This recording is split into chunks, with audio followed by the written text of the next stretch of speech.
Bonsoir à toutes, bonsoir à tous. Ravi de vous retrouver en ce début de semaine. C'est Late et Smart durant une heure. Nous allons tenter de commenter, d'analyser, de mieux comprendre l'actualité économique du moment.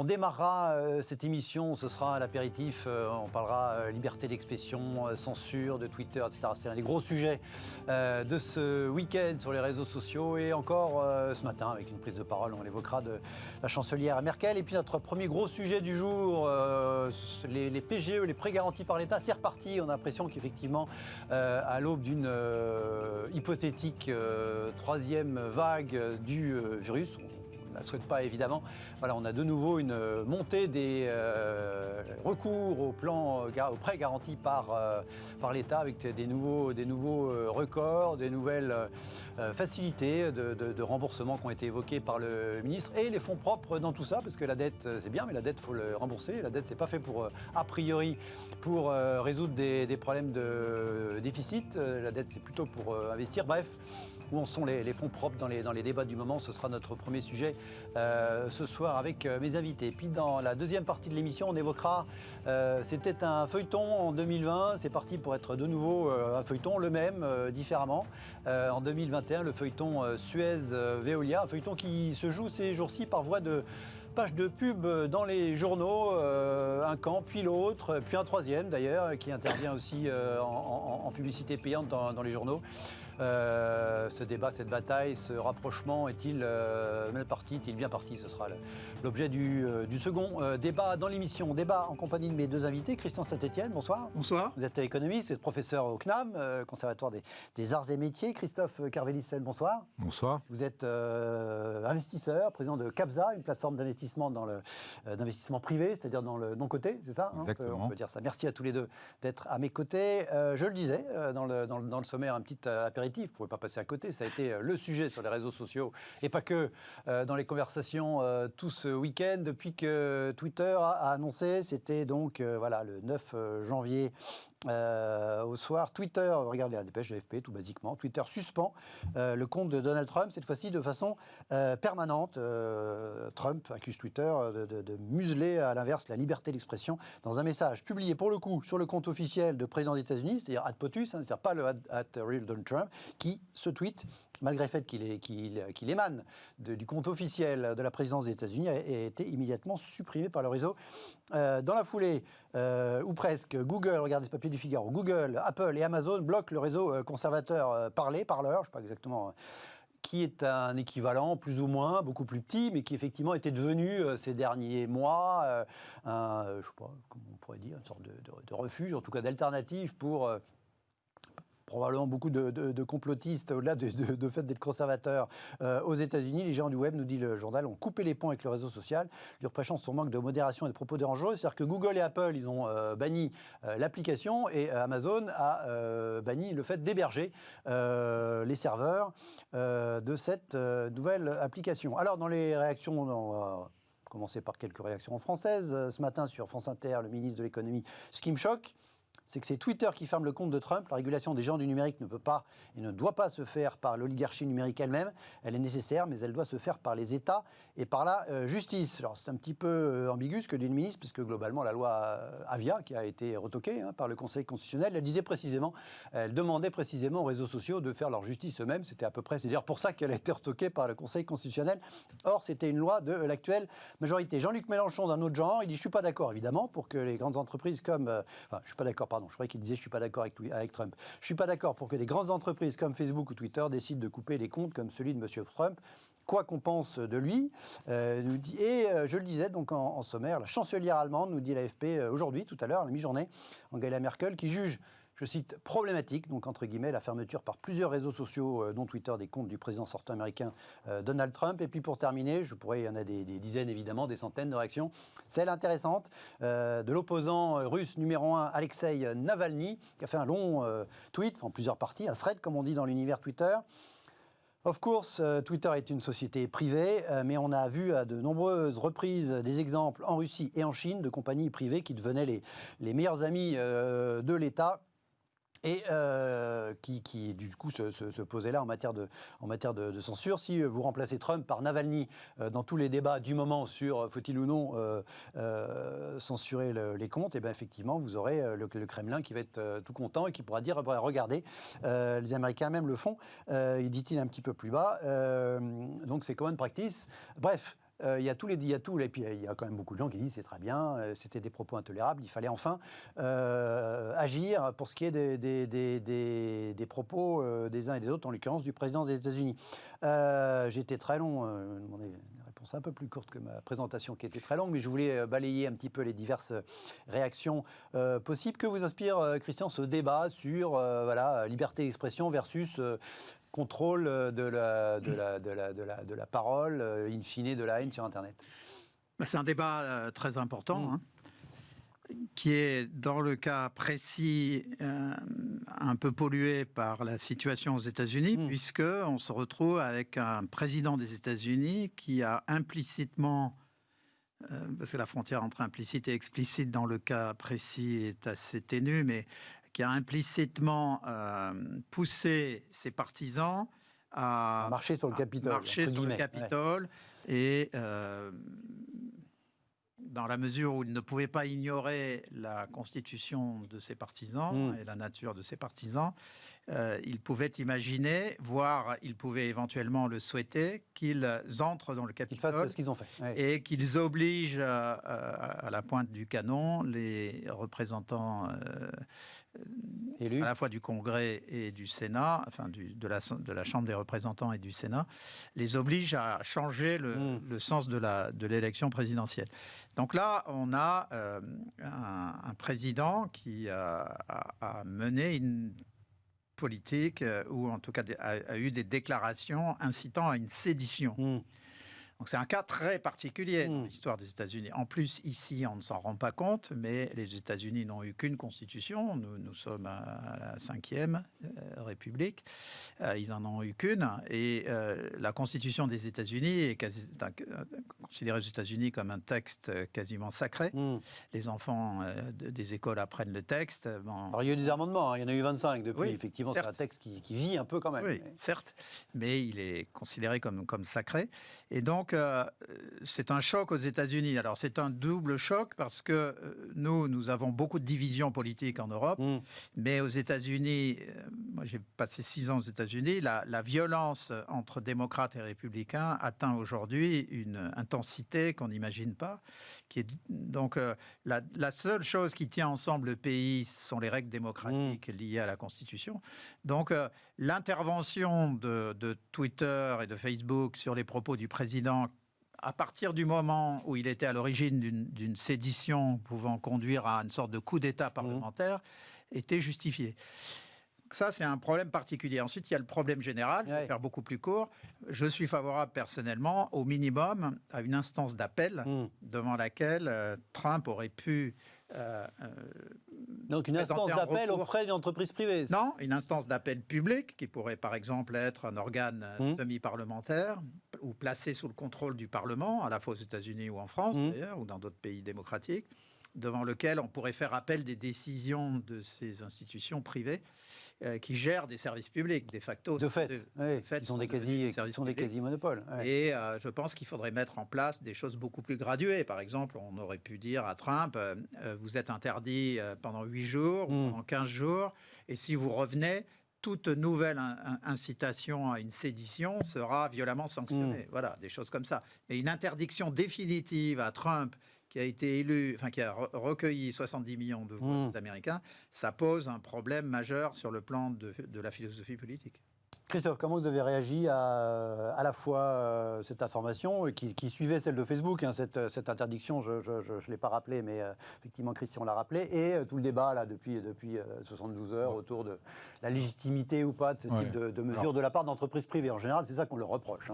D'abord, par principe, moi je suis contre la censure, parce qu'effectivement, je pense que la liberté d'expression est essentielle. Après, ce qu'a dit Christian me paraît juste. À partir du moment où vos propos peuvent mettre en péril la démocratie, Honnêtement... Mais qui décide? C'est ça le truc. Alors, le problème, c'est, je reviens sur le commentaire qu'a fait Bruno Le Maire, le fait qu'on aurait peut-être pu faire appel à une instance. Le problème, c'est, on est dans un instant, les réseaux sociaux, c'est immédiat. Vous ne pouvez pas attendre qu'un tribunal ou une cour juge et statue prennent 10 ou 15 jours, puisque vous avez besoin d'une réaction immédiate. Sous risque, peut-être, d'ailleurs, de mettre sous une heure. Donc, la réponse, c'est que moi, je suis assez favorable, éventuellement avec une instance d'appel, moi, je suis assez favorable que l'on donne cette fonction d'autorégulation aux opérateurs des réseaux sociaux, parce que sinon... Sous réserve de l'instance d'appel. Exactement. Sinon, sous votre... Sachant que là, il n'y a pas de doute. D'un côté, du côté de Twitter, c'est Jack Dorsey, le patron, qui a décidé. Du côté de Facebook, c'est Mark Zuckerberg, le patron, qui a décidé. Donc, à chaque fois, c'est un type américain, entre 30 et 40 ans, milliardaire, habitant à San Francisco. Voilà, mais c'est immédiat, on est d'accord. Mais c'est immédiat, et au moins, si on considère qu'il y a une menace, c'est efficace. Voilà. Ouais. Donc après, une fois qu'on met de côté ce sujet-là, le sujet, il est beaucoup plus profond que ça, au-delà de Trump, etc. C'est est-ce que l'on doit, finalement, interdire des messages, des propos qui peuvent être faux, les fameux fake news, ou manipulant, finalement, notre démocratie, parce que c'est ça dont on parle, et mettant à risque notre démocratie. Et je pense que là-dessus, alors je ne vais pas être très, très politique correct, mais je pense qu'évidemment, il faut censurer tout type de communication via les réseaux sociaux qui peuvent mettre en péril notre démocratie. Est-ce que ça alimente pas le complotisme? Précisément, on nous cache, on nous interdit, on nous... mais même si, manifestement, si vous autorisez de toute manière, la théorie complotiste ne peut que diffuser, propager, et comme beaucoup de gens se laissent énormément influencer, quelque part, trop d'informations, trop de réseaux sociaux. La vraie question, est-ce que ce n'est pas un risque ou une contrainte pour la liberté d'expression, puisque finalement, l'information ne devient plus un élément objectif, mais un élément totalement manipulé. Je ne l'ai pas cité, mais il y a un politologue américain, un peu dans le vent, là, qui s'appelle à New York, qui s'appelle Yascha Mounk, qui est assez connu en France aussi, qui a tweeté Twitter résoudrait tous les problèmes s'il censurait tous ses utilisateurs. Moi, c'est radical. If it banned all its users. Là, c'est un sujet dont on n'a pas fini de parler. On va revenir tout de suite avec notre premier débat sur un sujet plus directement économique, même si, évidemment, le sujet de liberté d'expression et de démocratie ont des conséquences économiques majeures. Et tout de suite, on parle des PGE notamment.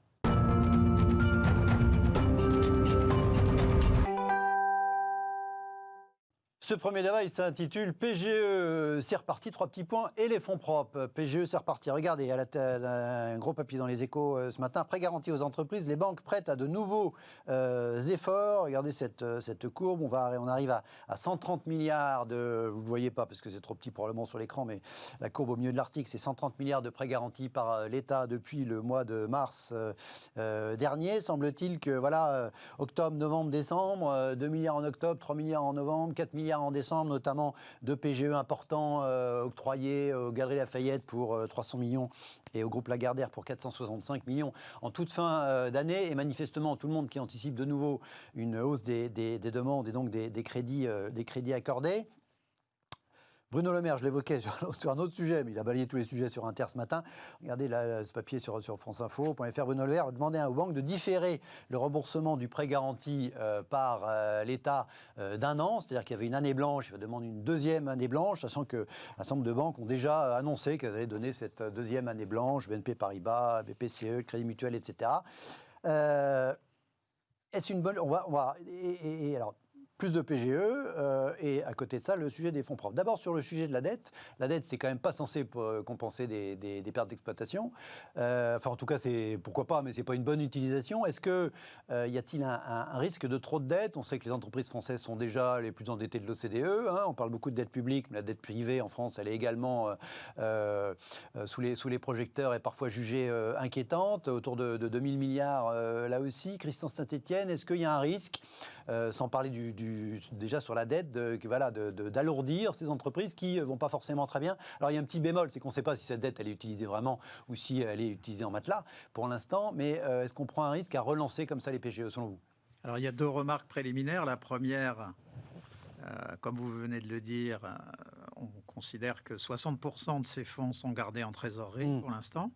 Donc, ils ont été utilisés... 60% des 130 milliards pour l'instant, d'accord. Donc, les entreprises en difficulté les ont utilisés, mais l'essentiel des entreprises ont gardé ces fonds. Donc, ceux qui l'ont gardé, ils n'auront pas de problème pour le rembourser, voilà. a priori. Donc, c'est pour ça que je suis assez réservé sur la deuxième année blanche, parce qu'il ne faut pas non plus constituer un mur de dette qui ferait qu'en 2022 ou 2023, on se retrouve face à une impasse. Oui, ce serait repousser le problème. La deuxième remarque, c'est que la montée très forte de l'endettement, elle est essentiellement concentrée sur les entreprises de plus de 500 salariés. Les PME et les petites ETI n'ont pas vu leur endettement augmenter dans les 10 dernières années par rapport à leur valeur ajoutée. Donc, c'est beaucoup des opérations du type du patron de SFR qui rachète ses actionnaires ou le patron de... donc des LBO équivalents, enfin ce type d'opération. Ou de Free qui avait racheté ses actionnaires. Donc, ces opérations ont beaucoup contribué à la montée de l'endettement. Mais il n'y a pas un problème général. Et notamment, les boîtes de moins de 500 personnes ne semblent pas s'être endettées massivement sur les 5 dernières années, avant même l'histoire du PGE. Alors, la question centrale ensuite, c'est quand on va vouloir sortir de la situation dans laquelle on est, il va falloir faire appel à des fonds propres. Puisque si on veut éviter d'avoir un secteur productif qui était déjà fragile en 2019, et qu'il se retrouve à genoux en 2022, parce qu'il n'aura pas assez investi en recherche, en innovation, en robotisation. Si on veut éviter ça, il faut apporter des fonds propres. Alors, j'avais fait des calculs, Patrick Artus en avait fait aussi, et le hasard a fait qu'avec des méthodologies différentes, on était tombés tous les deux sur l'idée qu'il fallait un apport de fonds propres de 70 milliards d'euros au secteur productif marchand français pour éviter... Plutôt PME là aussi. Là, c'est PME, ETI et même groupe ETI, plus élevé. Parfois gros plus... moi, j'ai une proposition d'intervention d'apport de fonds allant de 50 000 à 500 millions d'euros aux entreprises. Donc, vous voyez que si on apporte 500 millions d'euros, ça veut dire qu'on a des entreprises qui ont de 3 milliards de fonds propres. Et l'idée, c'est justement d'amener ces fonds, mais en contre...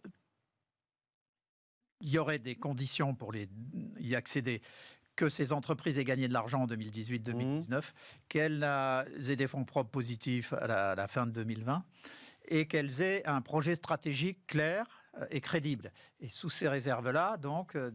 Ce serait quel argent alors? Alors sur les 70 milliards, je ne le développe pas, mais dans la proposition que je fais, il y a 20 milliards d'argent public et 50 milliards qui viendraient des acteurs privés, compagnies d'assurance, fonds d'investissement et banques.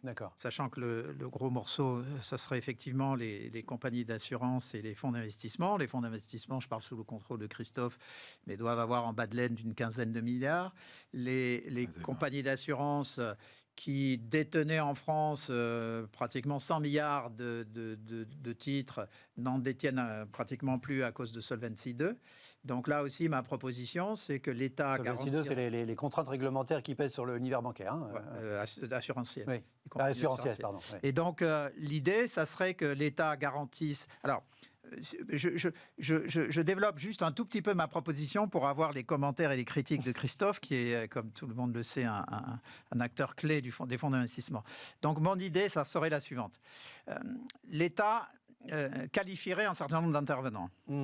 J'ai mis des conditions. Au moins, ces intervenants qui co-investiraient avec l'État devraient avoir au moins 100 millions de fonds propres, avoir au moins 500 millions d'investissements sur le territoire français et avoir leur siège social dans l'Union européenne. Puisque, par rapport à Bruxelles, on ne peut pas interdire les intervenants d'autres pays. Avec ces conditions, l'idée, c'est que l'État constituerait avec chacun des partenaires qualifiés ce que j'appelle un portefeuille d'intervention. C'est-à-dire qu'ils investiraient, l'État investirait avec chacun des coactionnaires prédéfinis. Et l'idée, c'est que sur chacun de ces portefeuilles, donc, où à chaque fois il y aurait l'État et une entité très précise, AXA, CAPSA, Ardian, il y aurait une garantie de l'État de 50% sur les pertes. Et donc, en contrepartie de cette garantie de 50%, pour les compagnies d'assurance, on lèverait les contraintes de Solvency II en considérant que les fonds apportés par les compagnies d'assurance seraient considérés à 90% comme des obligations et seulement à 10% comme des fonds en actions. Ouais. Et puis, les fonds d'investissement... On relâcherait la contrainte réglementaire. Voilà. Ouais. Et par ailleurs, les fonds d'investissement sont très importants parce qu'ils ont aussi des capacités pour juger des plans stratégiques. La BPI intervenant en lien avec les fonds d'investissement et les compagnies d'assurance et les banques qui probablement amèneraient peu d'argent mais sont intéressantes parce qu'elles connaissent les clients. Voilà, donc ça serait une proposition assez construite. Et pour les 20 milliards d'argent public, l'État peut apporter 5 milliards à la BPI et je propose même le sacrilège absolu d'aller piocher 15 milliards dans les fonds du livret A qui sont supérieurs à 300 milliards d'euros, comme vous le savez, c'est moins de 5%, parce que je considère que si on investissait 70 milliards d'euros dans les entreprises marchandes françaises compétitives, sur la base de projets validés par des fonds d'investissement, à ce moment-là, avec un levier de 1,5, ça serait 100 milliards qu'on investirait dans la robotique, le numérique et le réinvestissement en outillage. D'accord. Ça nous fait beaucoup de choses. Là. Oui, c'est très précis et très construit. Mais justement, ça m'intéresse, moi, de savoir ce que Christophe va dire. On va avoir les réactions sur je vais noter ce qu'il va dire. D'abord, rapidement, Christophe, sur le sujet préoccupant ou non de la dette des entreprises en France, de ces 130 milliards supplémentaires avec les PGE, rapidement. Oui. Est-ce que c'est un sujet ou est-ce que finalement pas tant que ça? Bon, d'abord, je pense. Et après, vous réagirez aux propositions de Christian. Je pense qu'il n'y a pas un sujet préoccupant sur la dette des entreprises. Je ne parle pas des grandes entreprises que je ne connais pas, mais sur la dette des PME, des ETI en général. D'accord. Ceci à telle enseigne qu'à fin octobre, il y avait une étude qui avait été faite et qui démontrait que 70% des PGE, ce que disait déjà un petit peu Christian, n'avaient pas été tirés. Voilà, c'est ce qu'on... Et si je prends l'exemple de Capza, nous avons 100 entreprises, PME, ETI en portefeuille, et je crois de tête qu'il y a à peine 10% de nos entreprises qui ont consommé effectivement leur PGE. D'accord ? Donc je pense que le sujet de la dette, au global, n'est pas un sujet. A fortiori, le sujet des PGE, cette courbe, c'est 130 milliards, ouais. ça peut faire peur, mais globalement, c'est gardé en matelas dans les boîtes. Hein, sachant que sur les 130 milliards, il y en a 105 qui ont été déployés lors de la première phase, c'est-à-dire mars à, on va dire, fin avril, fin mai. D'accord ? Depuis, lors de la deuxième phase, deuxième vague, il n'y a finalement pas eu tant de PGE qui ont été... Très peu cet été, ça a un peu repris, manifestement, là, il y a une tendance ascendante. Oui, mais alors, la tendance ascendante, quand on parle beaucoup de quelques grandes entreprises. Oui, je citais Galeries totalement Lafayette certain qu'en nombre, en tout cas, nous, on ne l'observe pas pour l'instant, qu'en nombre, alors c'est un peu tôt, hein, on est en janvier, mais qu'en nombre, ce soit très manifeste sur les PME, ETI en général. D'accord, donc après, ça c'est très clair. Il faut faire un premier bémol. Il y a, aujourd'hui, qu'est-ce qu'on voit ? On voit que vous avez...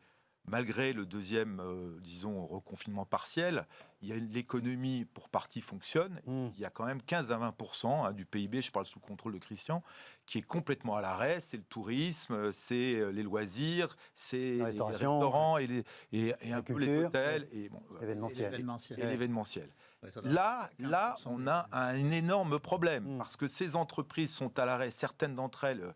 Nous, chez Capza, on a une société qui est le leader français du foot à 5 et du paddle, donc sport, qui est complètement à l'arrêt depuis 6 mois. Et malgré les initiatives gouvernementales, qui sont certes tout à fait louables, honnêtement, c'est cacahuète par rapport à l'impact de l'arrêt administratif, 6 mois.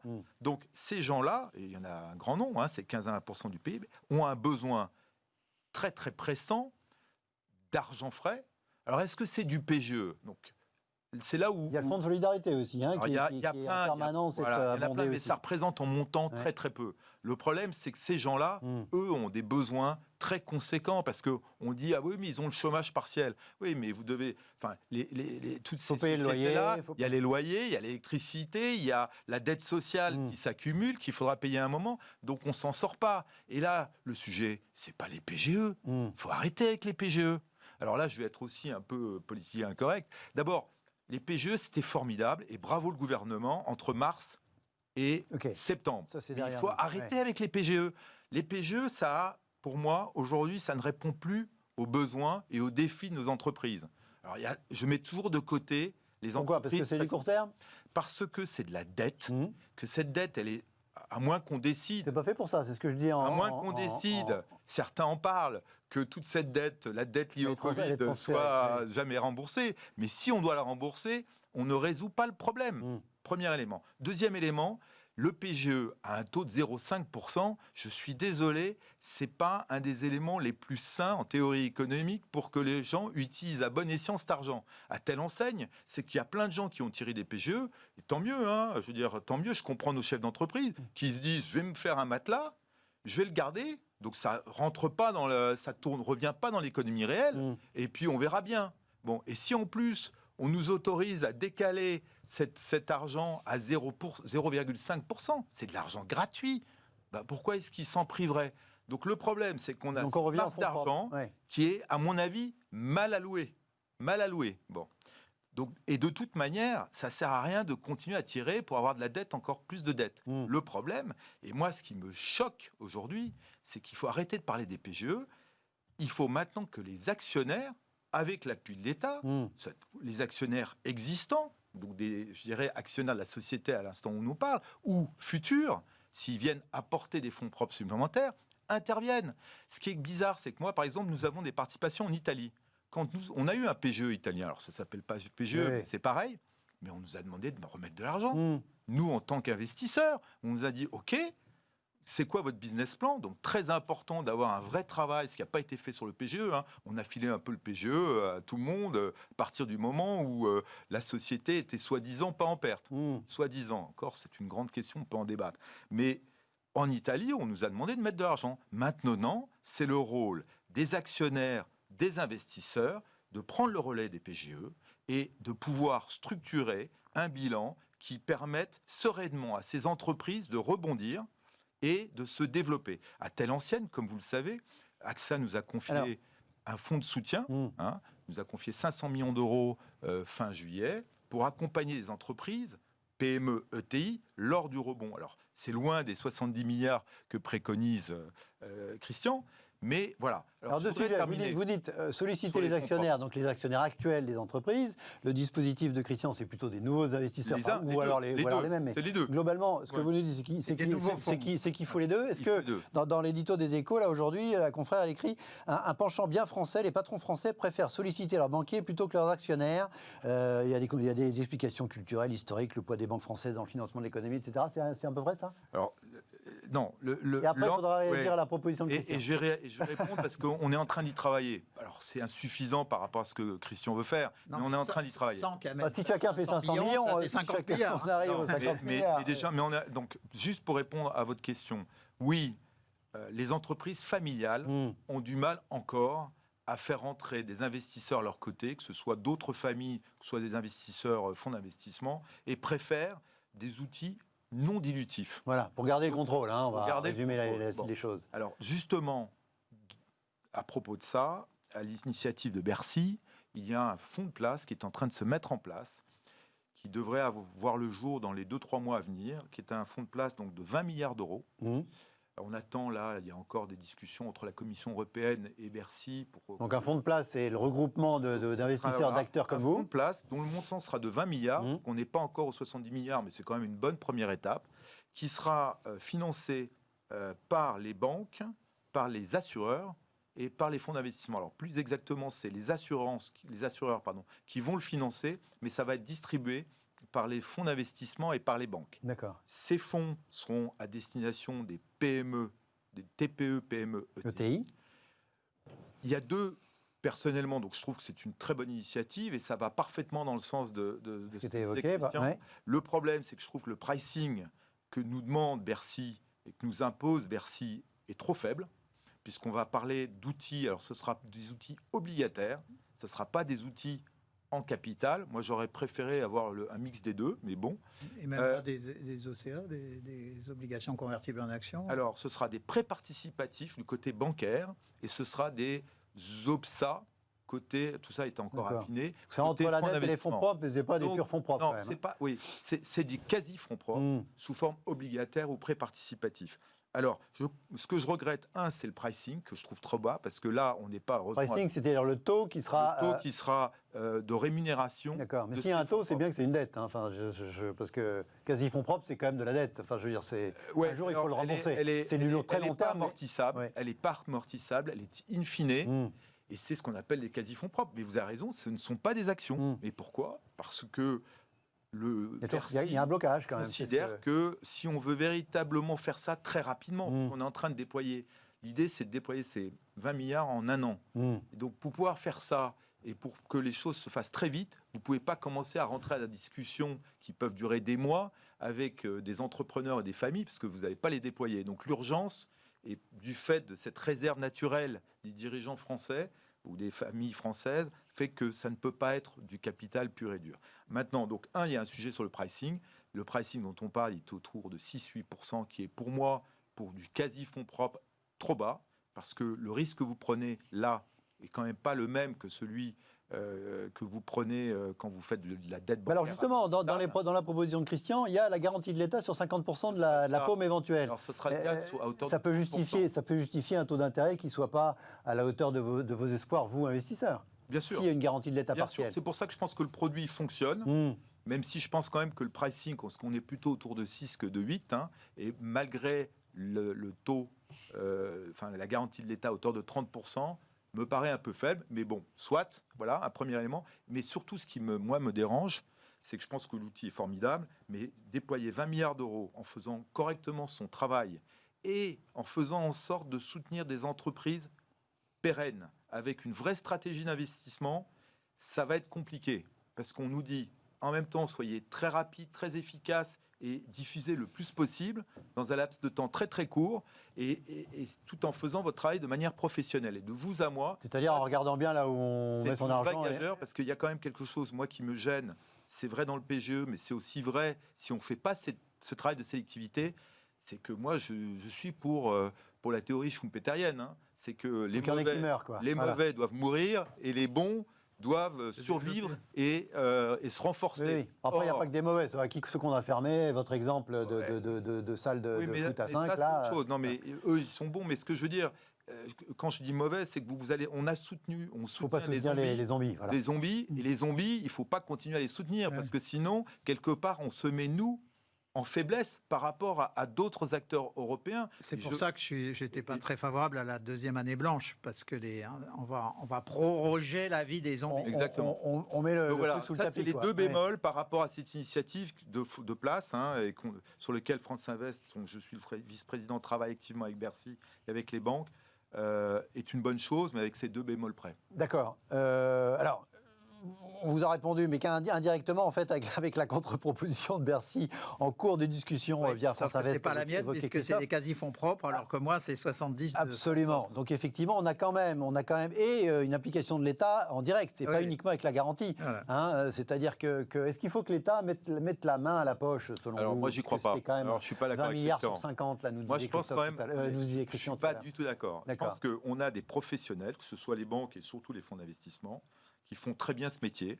Je pense que et c'est normal, avec la crise du Covid, l'État a repris la main dans beaucoup de domaines, et sans lui, voilà. Oui.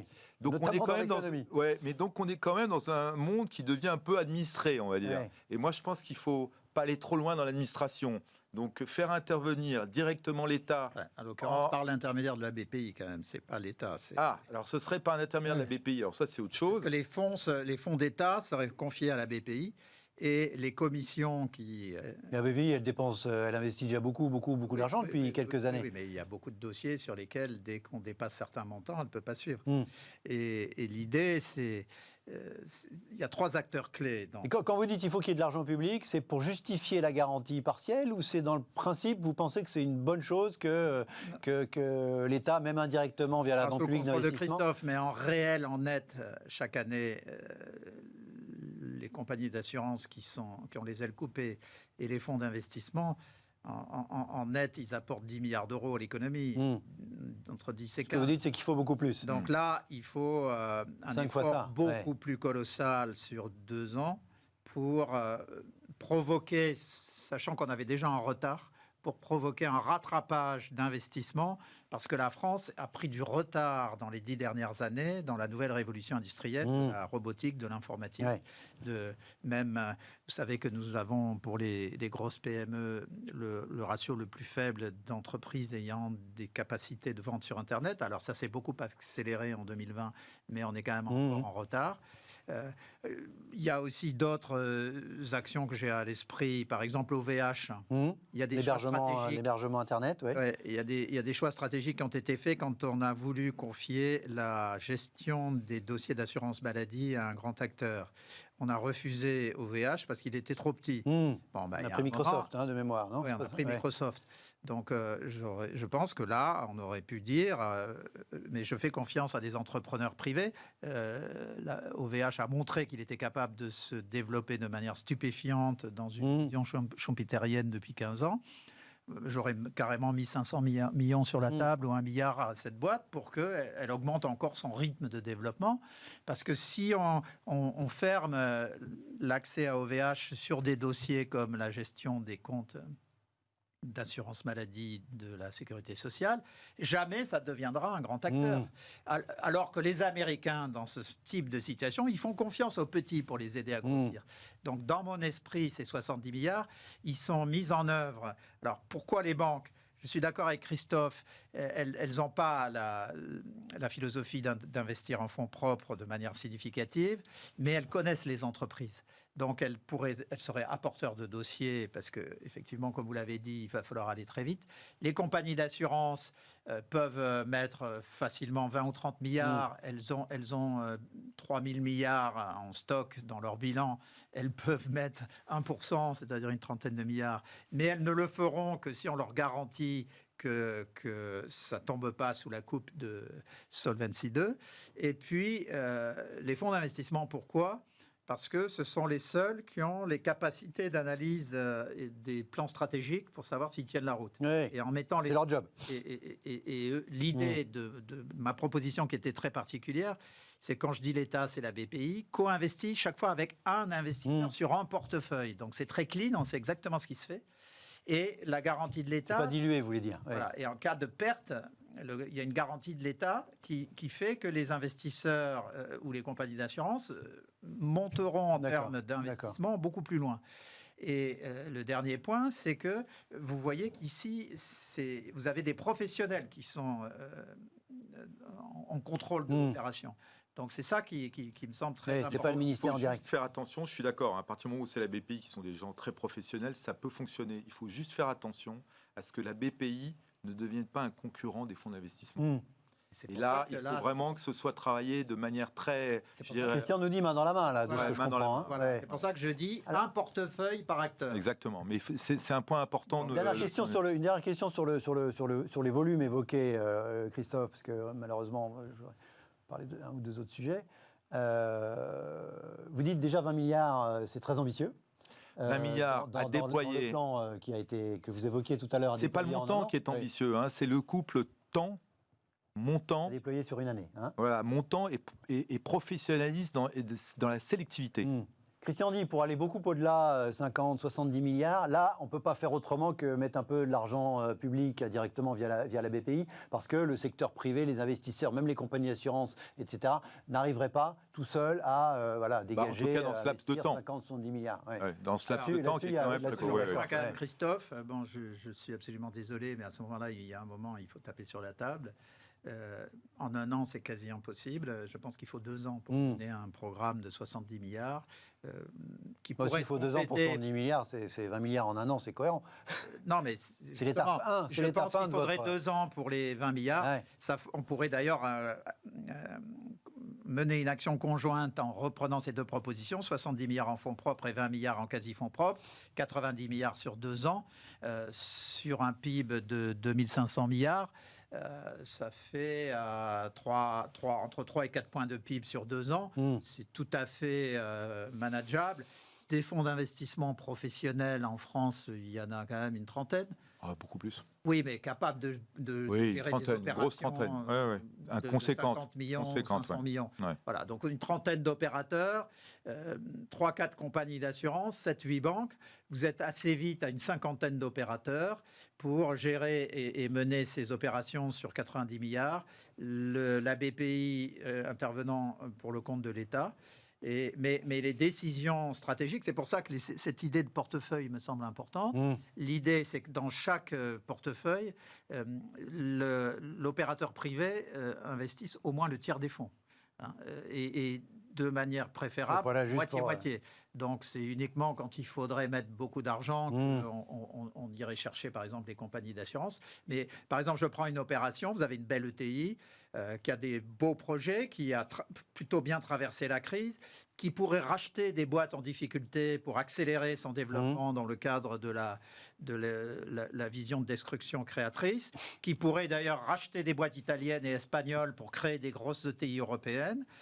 Sur ces opérations-là, vous pouvez avoir des opérations avec des tickets de 100 millions, 150 millions qui peuvent débourser en tranches sur 2 ans, en contrepartie d'opérations qui sont bien référencées par les acteurs.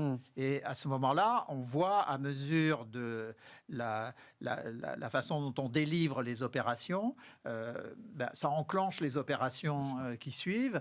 Donc, c'est un effet vertueux. Et ça peut avoir un effet vertueux extrêmement puissant. Vous savez que nous avons 5000 ETI. La France, si elle passait de 5000 à 8000 ETI sur 2 ans, ça changerait beaucoup de choses. Elle résoudrait beaucoup de ses problèmes. Allez, les messages sont passés. On suivra l'évolution de ces propositions, de ces plans du gouvernement via France Inverse, où vous viendrez nous raconter ce qu'il en est. En tout cas, effectivement, on n'imagine pas que les annonces gouvernementales en la matière soient terminées. Manifestement, il y a encore beaucoup de réflexions et de choses en gestation, précisément pour essayer de relancer la machine, notamment industrielle, mais pas seulement, également dans le secteur des services, évidemment, dans le pays. Restez avec nous, on marque une courte pause. On se retrouve dans un instant.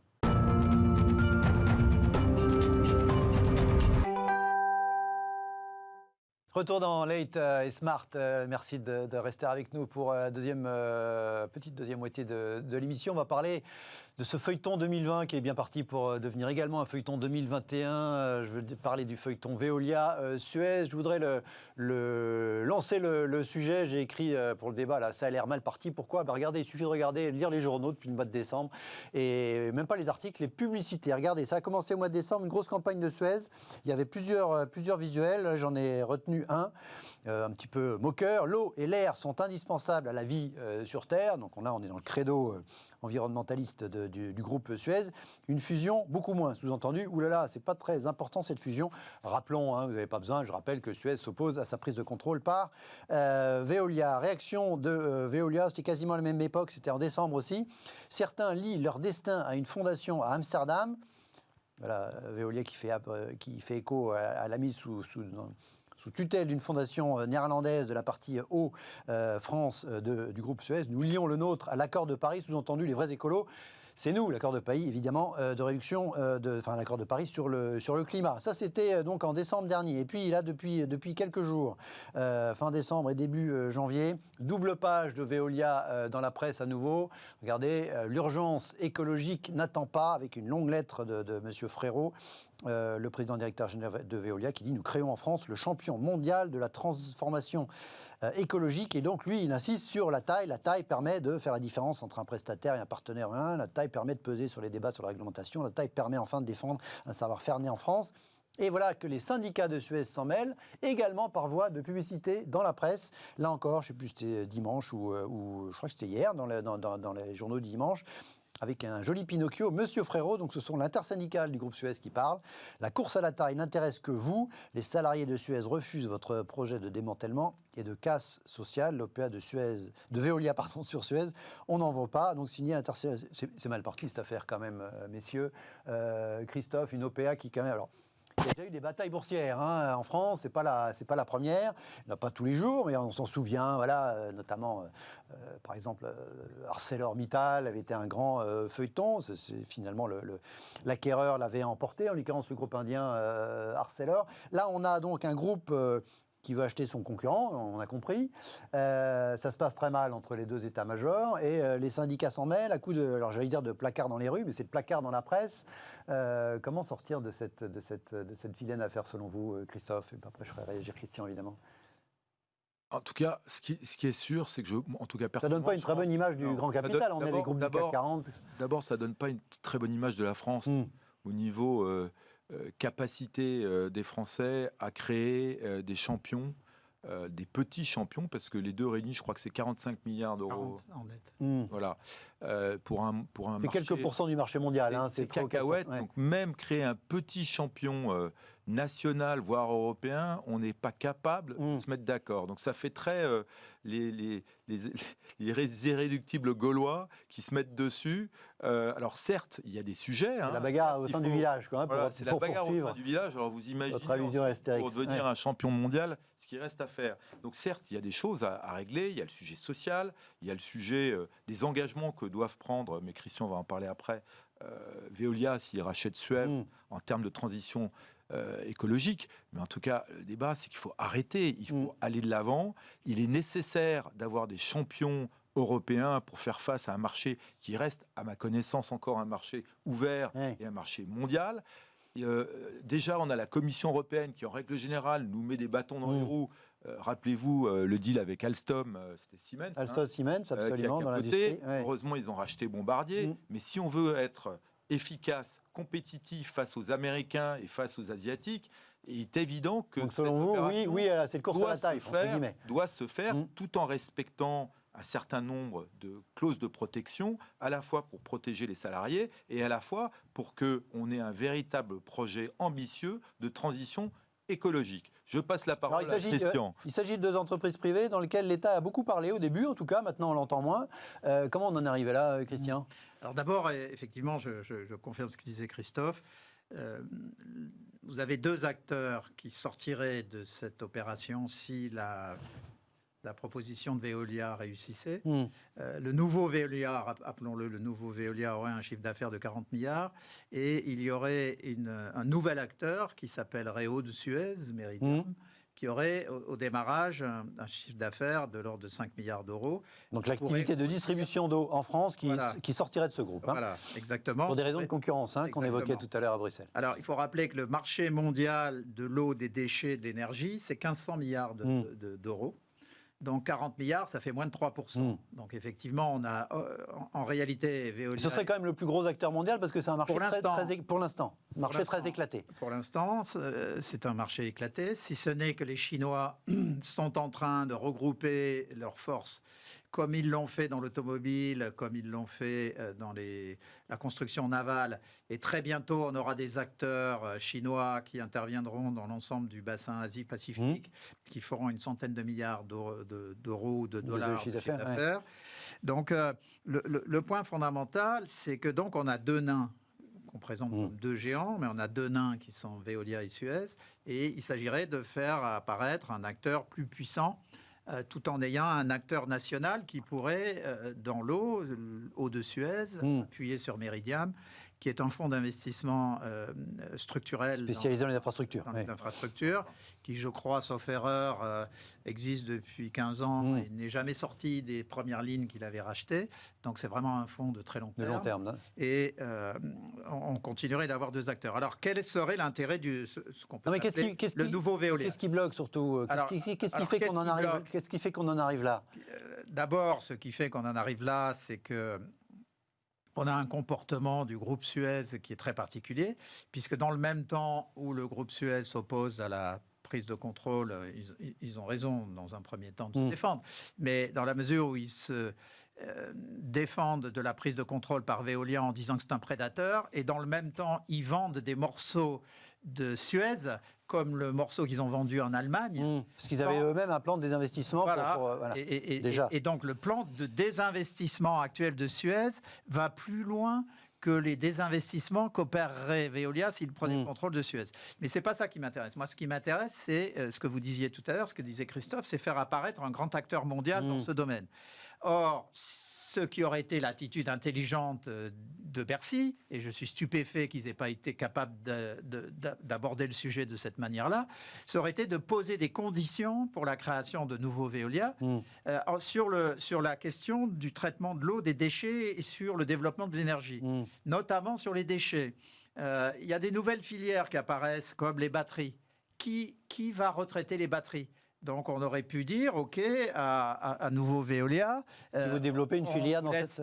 On vous laisse vous développer et reprendre l'essentiel de Suez en dehors de l'eau, mais dans l'activité de retraitement des batteries, on exige que vous ayez des centres de recherche en France, que vous mettiez très rapidement en place une usine de retraitement, en vous donnant les capacités de la multiplier par 10 très vite à mesure du développement des voitures électriques en Europe. Des contraintes positives, vous voulez dire. Voilà. Le deuxième élément, les éoliennes.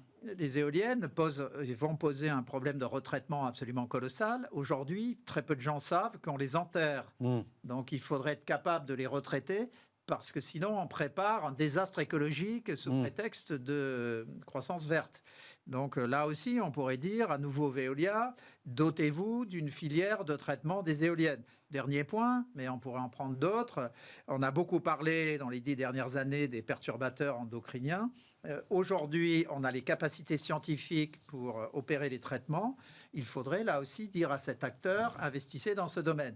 Voilà. Donc moi, si j'aurais été à Bercy, j'aurais dit, OK, allez-y, mais en contrepartie, je veux avoir votre plan d'investissement et je veux que vous preniez des engagements d'augmentation de 30 ou 50% des investissements que vous mènerez sur les 5 ou 7 prochaines années. Je voudrais compléter en disant, il y a aussi un autre sujet, c'est que si d'abord l'État maintenant ne doit plus intervenir, sauf pour préciser le cahier des charges, et deuxièmement, l'image de notre place, si l'opération ne se fait pas, alors qu'il n'y a pas de contre-proposition. Je le rappelle, à un moment, on a parlé d'Ardian comme le chevalier blanc de Suez. Ardian voulait rentrer pour déconstruire Suez. Mais en l'occurrence, il n'y a rien. Donc moi, je serais quand même très surpris, voire très choqué, qu'on bloque in fine cette opération de rachat de Suez par Veolia s'il n'y a pas de contre-proposition, parce qu'en termes d'image de la place de Paris vis-à-vis des actionnaires, des petits porteurs, il n'y a pas de blocage. Des petits porteurs il y a un blocage parce que de Suez, petits porteurs de Suez, c'est la meilleure proposition qui leur soit faite.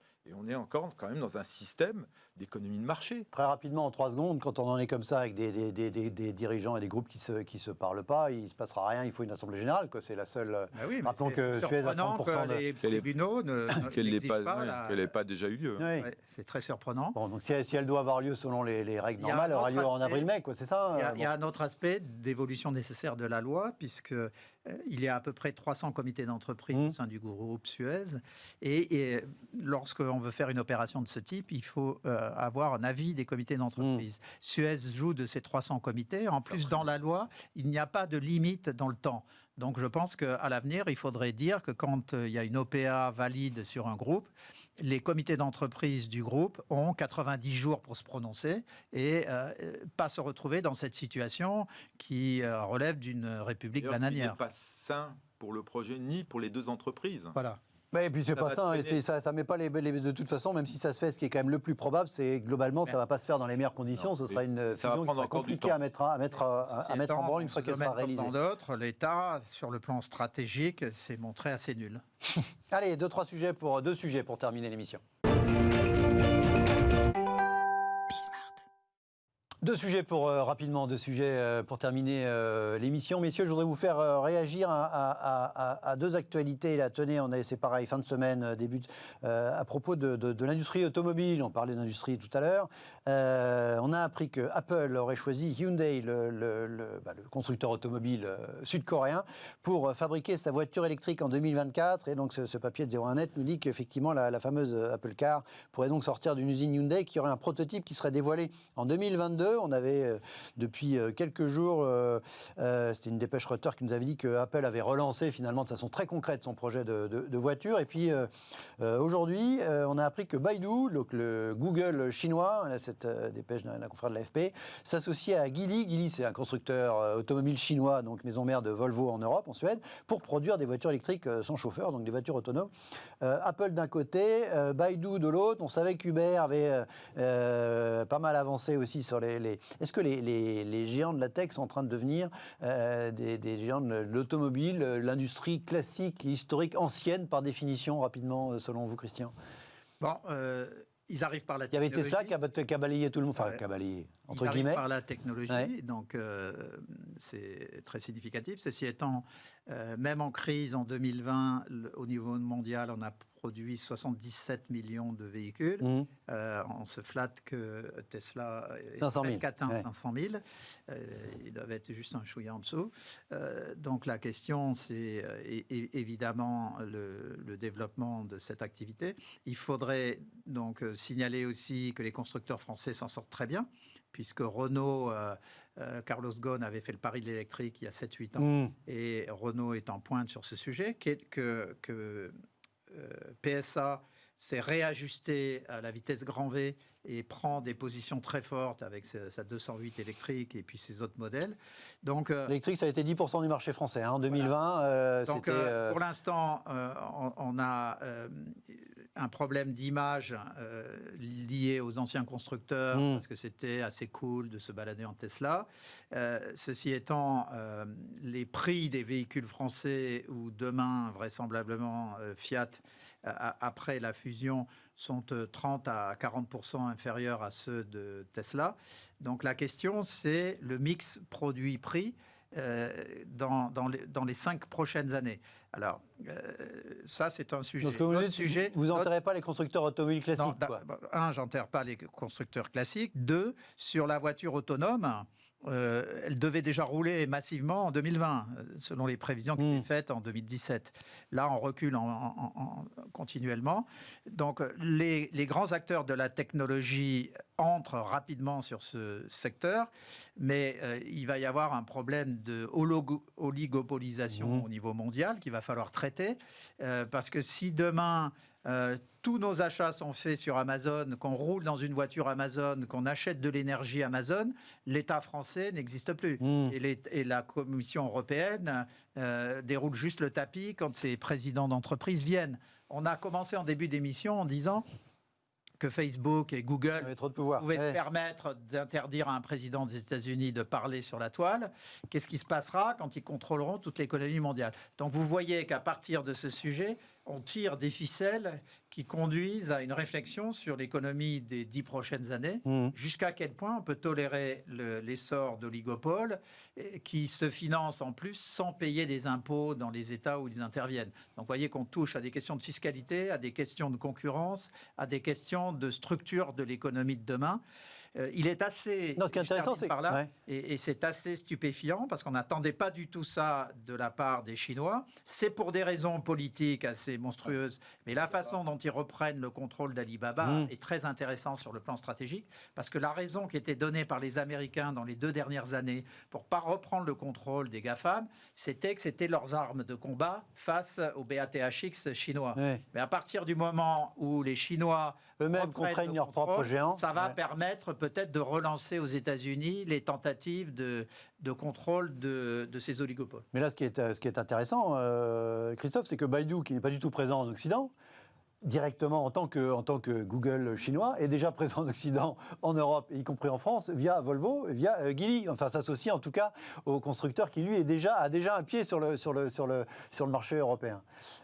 Là-dessus, moi ce que je pense, c'est que d'abord, ces initiatives, ça n'a rien à voir avec Tesla. Tesla est un constructeur, ces gens-là ne sont pas des constructeurs. Ce qui les intéresse, eux, c'est la commercialisation d'un côté et c'est la data dans la voiture de l'autre. On ne sait pas, hein, qu'est-ce qui intéresse Apple dans la voiture demain Bah si, c'est de pouvoir contrôler tout ce qui est data. Oui, mais peut-être que la data, même chez Tesla, c'est ce qui est le plus important demain. Enfin, c'est déjà pour l'instant, sur quoi ils ont de l'avance. Oui, mais eux sont ils font des voitures complètement de A à Z. De A à Z, ce qui n'est pas le cas de BMW ni d'Apple du tout. Voilà. Donc ça, c'est le premier élément. Donc après, c'est pas le métier le plus rentable. Hein. Donc pour Apple comme pour Baidu, c'est une initiative, c'est un nouveau développement parce qu'ils veulent faire un one-stop shop, ce que disait Christian. Hein. Ils veulent être l'exemple d'Amazon, partout, là où ils peuvent atteindre les consommateurs. Voilà. Donc c'est une initiative intéressante. Ils ont l'intelligence de s'associer avec des vrais constructeurs automobiles. Donc la probabilité d'y arriver est, à mon avis, très forte. ça ne représentera pas une grosse partie de leur chiffre d'affaires, mais néanmoins, ça pose la question de celle dont parlait Christian, c'est à quel moment on s'arrête de les voir grossir et devenir omnipotents de telle manière à, je dirais, même être des États dans l'État. Ouais, puis ce qui est intéressant, voilà, c'est quand il y avait les constructeurs automobiles traditionnels, les constructeurs automobiles nouvelle génération, type Tesla, puis il y aura les hybrides entre effectivement un Apple et un Hyundai constructeur traditionnel. Ça nous fera d'autres débats et d'autres actualités à commenter. Merci messieurs, merci à vous, très bonne soirée, à demain.